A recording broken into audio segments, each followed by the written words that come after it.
No matter what we're going through, the cycle will still continue with the way that life goes and still continues to either make, break, or punish you. So it's all a matter of how you're able to correlate things. There's a couple things that I've been noticing and other things, so I'm just, kind of curious on them. And this isn't just within streaming. Like I say, I see stuff all throughout social media and everything, from streaming to gaming to sports and WWE, politics, race, religion, human rights issue, what's going on with Ukraine, what's going on with Russia, China, Taiwan, North and South Korea, everything. I see it all, but there's only the stuff that I'm going to basically like, hey, let's just take this little snapshot of what I see instead of the entire broad scope as to what I could actually break down into a 5-hour segment covering bit by bit. So we're just gonna talk about a little things, and then I'm gonna touch base on what I define support whenever it comes to live streaming, monetized versus non-monetized support, because there's two different ways to go about it. So that's gonna be the last point on it. Okay, first and foremost, last night, on September 8th, I kind of did the unthinkable and I installed Fortnite on my gaming computer on this one. I did the unthinkable. But it was a wild time because I'm in a party chat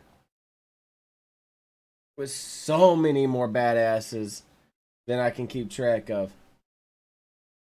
And it was just really cool to be in that chat with so many other fellow creators, so many fellow gamers and everything else, and we're all talking about our path within live streaming and gaming and stuff like that. The ups, the downs, highs, lows, whatever. Like that by far was probably one of the coolest things I think I've been a part of in quite some time. And I had fun. I know it's shocking. Somebody who said that they will never download Fortnite actually downloaded Fortnite because, people wanted to game with me on Fortnite. Uh, but yeah, no, it was, an adventure. So I don't speak about this individual all too much. And he signed on to Kick. He was banned at least 7 or 8 times on Twitch. And he's deemed, like, one of his agents even said that he's unmarketable because of what he's done in the past. Now, if you've been paying attention to Twitter and social media, and if you're in crypto, you know exactly what I'm going to say. Stake, the owning company of Kick, just rolled out their cryptocurrency. I'm not investing into any of that because, hey, I have my own investments within the stock market, although albeit small, and my own small investments into Bitcoin and Dogecoin because why not? Like $20 here and there. It's just small amounts. Growth over time. But apparently there was a North Korean hacker or somebody that decided to hack in and steal a bunch of digital currency from stake. Well, I'm not joking when I say this. Kick is trying to send Aiden Ross to negotiate like a deal or something to befriend North Korea to get that stuff back. I don't see if it's I don't foresee this being viable. I don't foresee this being tangible or anything like that. But hey, if it works, it works, And then we can We can say, oh, hey, he did something worthwhile. Like, hey, whatever, man. I'm just like, why would y'all ever put somebody who already has enough issues with adhering to any site's TOS, mind you, in a position to do something like that? Like, I wouldn't do something like that. I mean, if it turns out just to be a little a hoax, cool. I hope it's a hoax. But if it's serious, I'm like, that is not the person I would send. Don't even drop my name in the bucket because I ain't about to go negotiate on behalf of a streaming platform for their cryptocurrency. You out your mind. That ain't just no. No, no, no, no, no, no. Like, all right. Take, for example, somebody has the entire digital API and the IP of all the Rockstar games hostage, all right?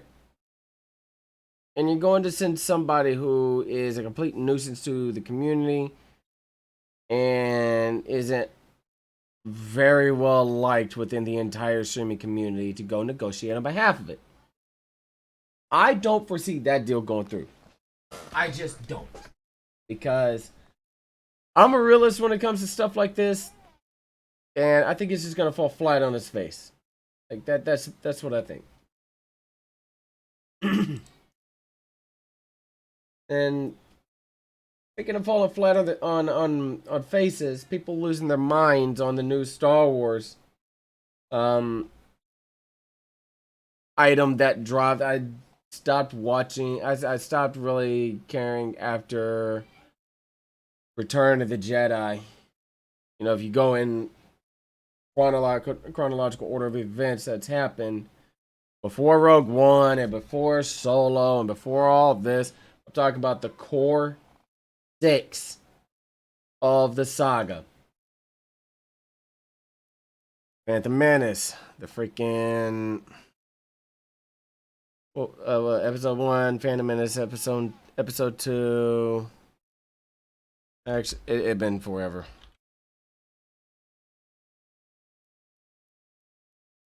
I gotta look this up. Plus, I'm tired, by the way. There we go. So you got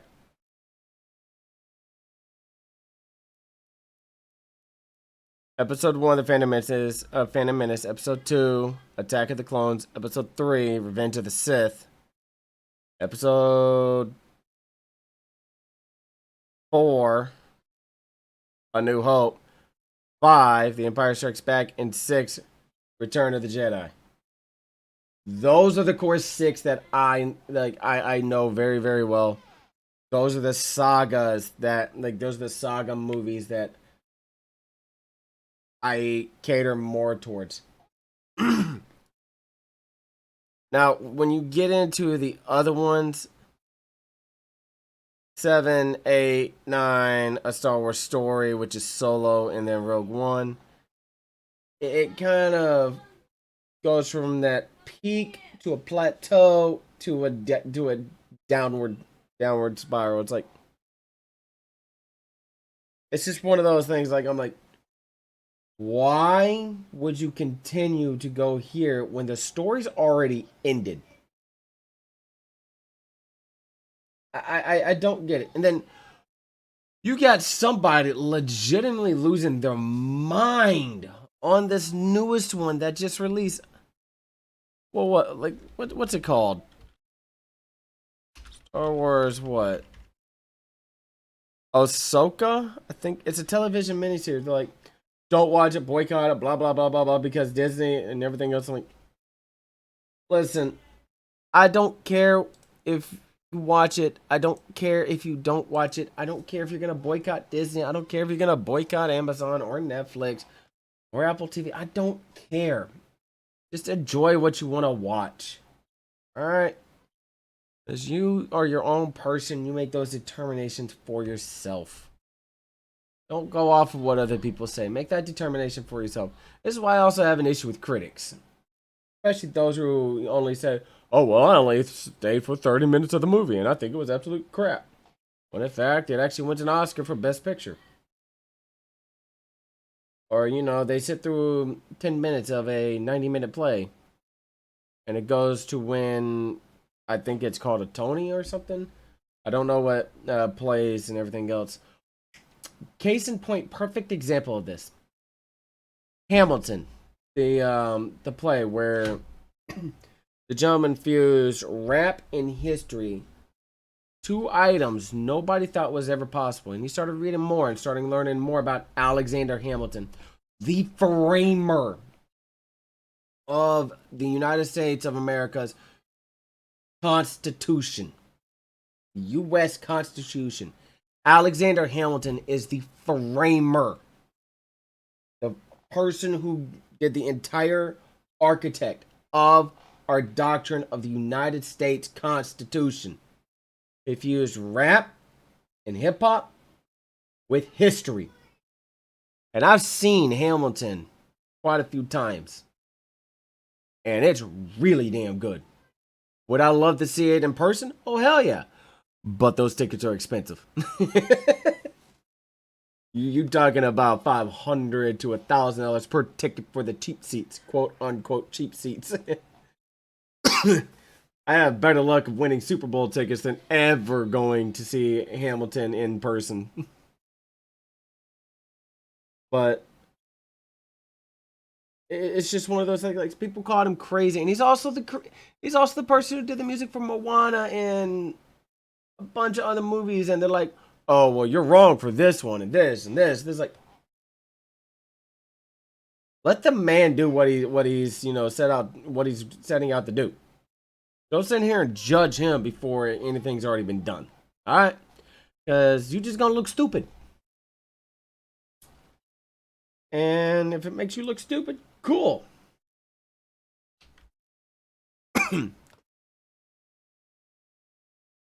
Like, I would rather go forth and do something and look quote unquote stupid in doing it and never have tried to do it in the first place. Because if you don't try something, nothing ventured, is nothing gained. If you go and set out on a new journey and you fall flat, you can say, "Hey, I tried this." Like, me with this podcast. If it falls flat on its face, hey, cool, I can say I tried. Whether you're listening on Spotify, watching on YouTube or Rumble, or watching live right now on Twitch, Trovo, Kick, or D Live. You now's out of the question because it's them and they don't have an RTMP link, and I'm not loading up Streamlabs OBS or an NDI link, and it being hell to try to cooperate. So, by the way, follow on all. Just hit that follow button. Help the channels grow. It helps me overall. Blah blah blah blah blah blah. As you can tell, I don't really say, "Hey, if you like what you hear, subscribe to the channel or press the follow button." I don't say that in my life.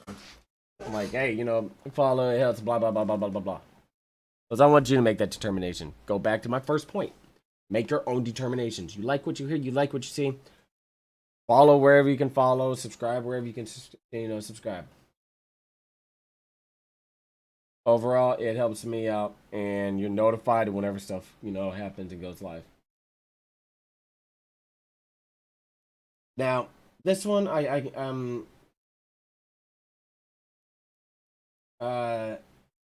this one I'm just like miffed on.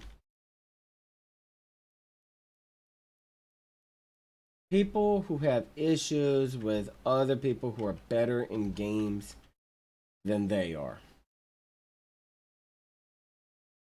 I seen a clip on Twitter of somebody whom I'm almost certain they had their channel suspended, who they used to stream on Kick. They had their channel suspended, and rightfully so, because they dropped a lot of inflammatory remarks towards the LGBTQA plus community. I'm old school in my own beliefs, but I'm mature enough to come to an understanding with other people and their beliefs. I'm not going to sit here and say ominous dominus, my way is the highway, take it or leave it. No. If you have your own pronouns and everything else, go back to what I had said with the dude losing his ever living mind about pronouns in games. My God. If you have pronouns and I screw them up, let me know. I will correct myself right there on the spot, say I apologize, and remind me if I screw it up. Because I'm human, I make mistakes. I'm not a perfect person.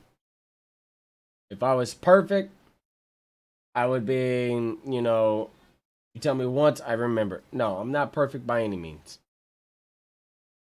I would be able to go flawless on just about everything I do if I was, quote unquote perfect, or be able to, do just about damn near anything if I was perfect. But I'm not.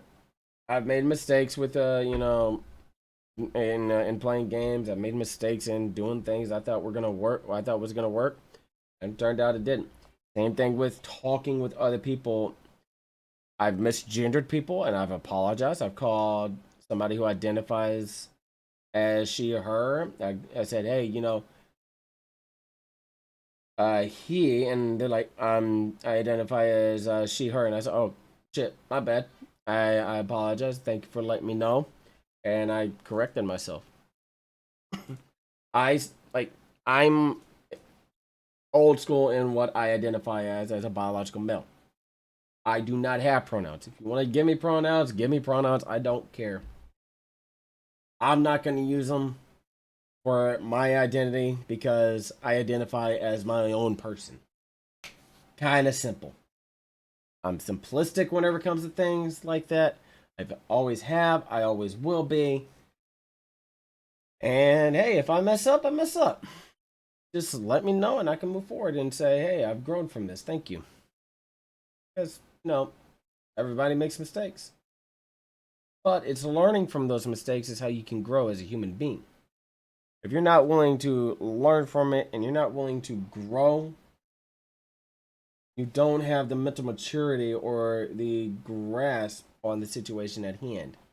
Because when you have that mental maturity to say, hey, I screwed up, I'm going to move forward in a different manner, let me know what I can do better, then you're good. But if you're like, oh, well, I don't really care, that just makes you look like scum. And I'll say it again. If you don't care about the interactions you have with people and how they affect others, you are nothing more than the lowest form of dirt, which is known as scum. And that's not even my opinion. That is a fact. So, if you're able to learn from your mistakes and you move forward from there and you take accountability for it, then I think that you're able to grow from it. But this dude, because he's so set in how he's been, I'm glad he doesn't have a channel to push content anymore, because why would anybody want to tune into that? Why would anybody want to sit there and listen to it? And he's playing Call of Duty, of all games. And yeah, on the early morning like games on Fortnite, I suck at battle royales. I don't like playing battle royales, but if it's with homies and friends, I'll download, I'll install it, and I'll play it. I got my ass whooped. Was I upset? A little bit, but guess what? We went back to the lobby, loaded up, played another game. My mind on that the previous game was, no longer there. It's on the game now. I'm not beating myself up. I'm not calling people slurs. I'm not sitting here hot micing others, calling them, and he dropped just almost about every single slanderous name you can think of. Just calling them different names and everything else to really, they go, geez, is that how far we've fallen as a society where we think it's acceptable for people to do this? I really don't think that's, I don't think that has a part in our society anymore. That thing with racial slurs, I don't think any of that, whether you're talking with people or not and you just casually drop the N word left and right, I don't think it's acceptable. I don't. I don't care who you are. And I'll say it every single time. If you think it's socially acceptable for you to just sit there and talk and just drop the N word at will and call other people that as well, you don't have the intellectual maturity that you think you do. I mean, you just don't. Because you thinking that it's socially acceptable for that terminology to even come out of your mouth just shows your own ignorance. It just shows how little you actually know of those around you. And in the words of Forrest Gump, that's all I have to say about that. Like, go with a business where a lot of it's scripted, but the impacts are real. And you know the stuff that they do on the mic, WWE, AEW, and the other wrestling programs. With the way that they present their their promos and stuff, and they're able to get away with certain terminologies and certain words like f-bombs and stuff like that, is it's cable versus local. Like if it's cable, if it's cable TV, they're able to get away, and they're able to get away with a lot more, and are a lot more lenient with other cuss words and curses and everything else like that. But if it's local TV, i.e., national networks like USA and Fox, I'm not saying Fox News or anything like that. That'll be a whole nother discussion whenever I see it. Just using the networks as an example. They can't drop the F bombs without it being censored. Same thing with USA. Go back in the Attitude Era with Generation X. They legit I forget who the president of the USA Network was, but they sent a letter to WWE in the 90s saying, here's all the words you cannot say. What did WWE do? Being the performers and creators that they did, they had a segment, ran through every single word, and they were bleeping them out. Pure entertainment. And it was funny as hell. I'm a kid. I'm laughing my ass off as well. Keeping it with the same tone, go to their charity works that they do. For the Wounded Warrior, for the homeless outreach program, for the colored communities that they are connected with, for the educational benefits. Susan G. Komen, the Warrior Foundation. I mean, even Make a Wish. These guys, these men, women, and guys and gals and non-binary pals, they do some amazing work. Like, I might have gone and served for 9 years in the military, but what they do, oh my god, I, I I can't fathom, them going inside of a Shriners hospital and seeing a kid on their deathbed, and then having to perform later that night with that still on their mind. I WrestleMania 30. This is when Bryan Danielson was with WWE. He was in a double main event, and he had won one match to go into the main event to face Batista and Paul Triple H Levesque for the WWE Undisputed Championship.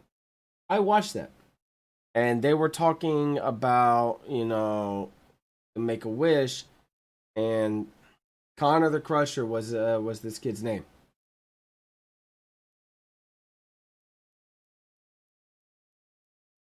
Shortly after WrestleMania, they got the news that he passed away. and they launched the Connors Cure Foundation. It's a little pen. All proceeds go for pediatric cancer research. But the sheer toll that it took on the entire company, a multi-billion-dollar franchise, mind you, the sheer toll that it took on that company for them to get that news and then go out and perform that very same night, I cannot fathom what their mental state was. It's the same thing with Wyndham Rotunda. And if I mess up his name, I do apologize. May he rest in peace. And Terry Funk, Hall of Famer, hardcore legend. Two superstars who recently passed, not that long ago.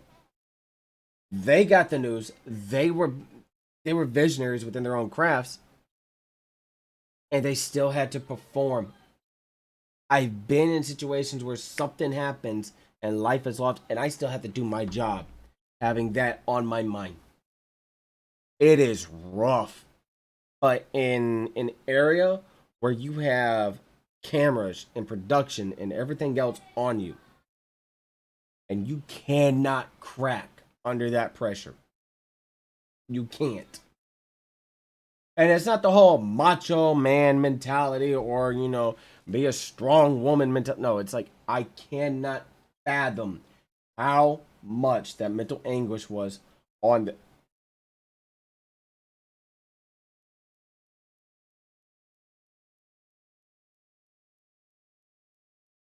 But what they do for charity and what they do for their communities and like the smaller tight knit communities like the inner city and the ones that are more forgotten, I commend the ever living hell out of, because I see it, on my Facebook feed every now and then, going through reels.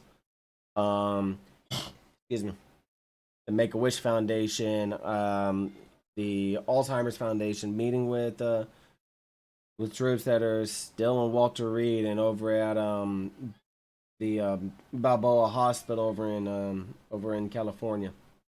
I still see that on my feed, and it still shows the work that they do. And at the end of the day, they know they still have that job they have to do, which is to entertain us to the best of their ability and to the best of the pedigree that they can do it at. And and one more thing about the WWE that I'll say, I've been fortunate to be able to go to a couple events, several live shows, be able to take my family to our first ever pay-per-view, and for our kids to see their favorite stars live. I have been in a fortunate situation to do that. Also, win tickets to go to the SmackDown following for our oldest's birthday. That was by far or actually no, right before the like a couple days before Thanksgiving, but I was able to take him roughshod around his birthday and go enjoy it, father son.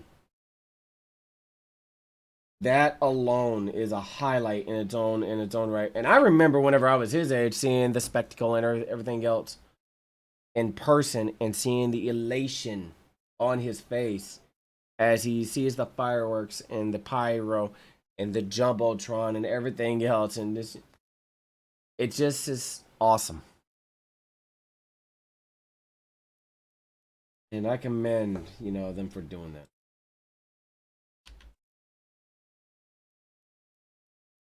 Jumping back to the gaming scene, I've been asked this, several times.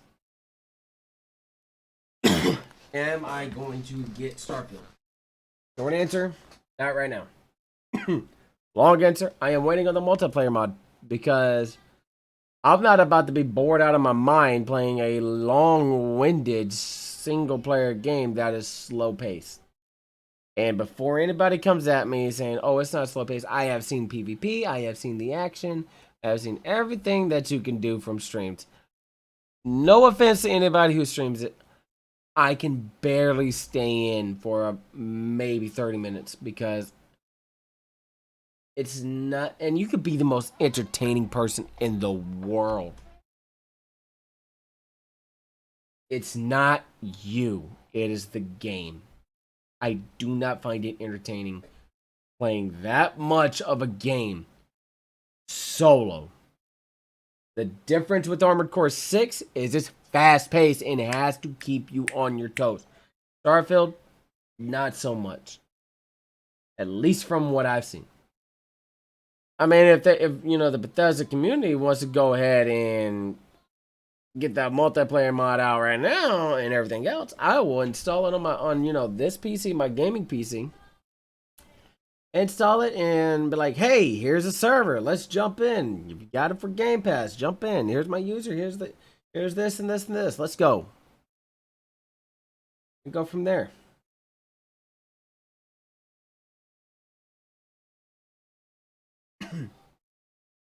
Because at the end of the day, it is a long, drawn out version of Fallout in space. Another settlement needs your help. Go to this planet and help. Scan this for this. Scan the environment. Build your ship. Build your settlement on whatever planet. Build your base in Fallout. Kind of the similarities right there. At least in my opinion. If I'm flawed in it, let me know. Because I want to say why I'm flawed. And if I am flawed, do me a favor, link where I'm flawed at. Or at least shoot me a message, tag me on Twitter, whatever. I don't care. As long as you can tell me where I'm flawed in this logic, I want to learn why I'm flawed in this logic. At least this is what I've seen with my eyes and everything else. I'm not going to be argumentative on it because I have an open mind when it comes to games and everything else. Now, certain games I played in the past and I'm pretty damn good at, they're not going to change my mind. This one, because I haven't touched it, is different. Now, yesterday, September 8th, marked 17 years since I earned the title United States Marine. Having graduated Marine Corps recruit training, or Marine Corps, from Marine Corps Recruit Depot, MCRD, San Diego, September 8th, 2006. That's quite a long time to have a title. And I hold that one with me for life. Because as the saying goes, once a Marine, always a Marine. Not, oh, I was. No, it's like, I am a Marine. Nobody will ever take that away from me. Because I have the in-glove and anchor to prove it. Medals and ribbons and shooting badges to prove it as well. Same thing with, deployment. Like shirts that you get only out on deployment. Challenge coins from the unit. Stuff like that. Because I went in to serve my country and to be better than my previous self. And I feel like I did just that. So that's why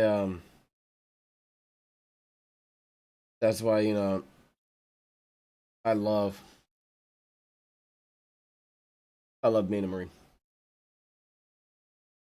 I loved being on active duty, but hey, whenever there's a reduction of forces, you really don't have a say on whether your reenlistment package gets accepted or denied. It's really up to headquarters of Marine Corps. Unfortunately, I had 2 of them get denied. It is what it is. And that was back in 2014 and 2015. I didn't have a choice in the matter. But then, it is what it is. And I just continue to be myself in every manner that I am. And I look for I look for the companies and the businesses that honor veterans, not by the sales that they have, because to me, like, take advantage of our Memorial Day sale or our Veteran Day. Like, that's a slap in the face, especially to those who have been that were killed in action. Why should you be able to profit off the lives that were lost? That's my overall issue. I feel like if you're doing something on Veterans Day, Memorial Day, or 4th of July sale, or President's Day, or anything else that's not a holiday, there should be like a certain threshold, and then once you go above that threshold on your total sales, whatever is above that line, let's say, we'll say General Motors, pretty large corporation. Your threshold is $150 million. You hit that $150 million line and you make, $1 million, $2, $3, $4 million more on top of that within that sale. The rest of that should be donated to charity, a veterans organization, or at least something to say, hey, we want to support, but we don't want to seem like we're using these type of holidays for our benefit, because really they currently are doing that. If you've ever taken a look at the businesses that rake in profits during the Memorial Day and Veterans Day sale and 4th of July sale and all this, that, and everything else, open your eyes up pretty wide. And the numbers constantly change every year. I'm not going to sit here and get into statistics. Go through, take a look at the stocks as to whenever, like, their actual stock market value, and also their entire net worth value of how it changed from this day to this day within that range. I'm pretty sure you'll be shocked. And speaking of companies that don't really do anything for veterans, I have been noticing a trend in the gaming and streaming world where businesses, mainly gaming studios and streaming sites, not necessarily Trovo. Trovo's pretty good about it, but businesses and AAA studios and publishers and streaming sites and streaming services, they will cater to every other organization, every other demographic that is on this planet, but forget about us vets. So, I will be assembling a team comprised of myself will be included with this number, between 6 to 12 fellow veterans. And we are going to be doing a raid-a-thon on Destiny, raising money for charity on Veterans Day. Why? Because I'm tired of us being ignored.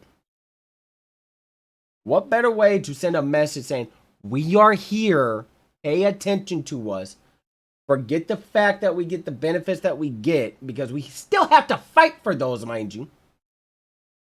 We just want recognition, because you haven't done anything for us, but you'll do everything else for everybody else.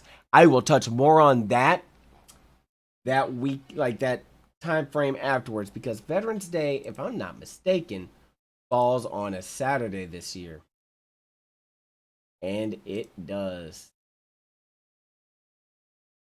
I will touch base on that probably around the 12th to 13th, depends on whenever I am exhausted or tired. Or I might actually do the podcast on the Marine Corps birthday. Semper Fi, Devil Dogs. Anyways, we will touch base on that, and I will come back to this point. The last thing I'm gonna touch on, and this one is has been brought up time and time and time and time again by somebody who constantly gets banned in my channel. I'm not going to say his real name, but if you're ever by my channel and you see something on the screen called hashtag my guy is in the chat, you'll understand this. The dude he evades every single ban. He's made multiple accounts and everything else. Well, he says that, oh, I've grown and I've supported this channel. You haven't grown my channel. Or channels, I should say. You haven't supported them at all. Because in the context of supporting, there are two ways of doing it. One, which is the easiest way, monetary. I do not ask anybody for subs for Elixir over on Trovo. I don't ask anybody to tip me. I don't ask anybody to purchase any merch, to use my code on Jerky, to use the code whenever you buy Farming Sim, or anything of that nature. Because I want you to have that overall factor. The one thing I will ask you to do is if you want to donate to the charities that I am raising money for. That's the monetary. The free version is be supportive of the channel and not drop slanderous items and slanderous content and slanderous messages in the chat, especially if you've already been banned before. Because now you're entering in an area where it's violation of the community guidelines. I don't play that.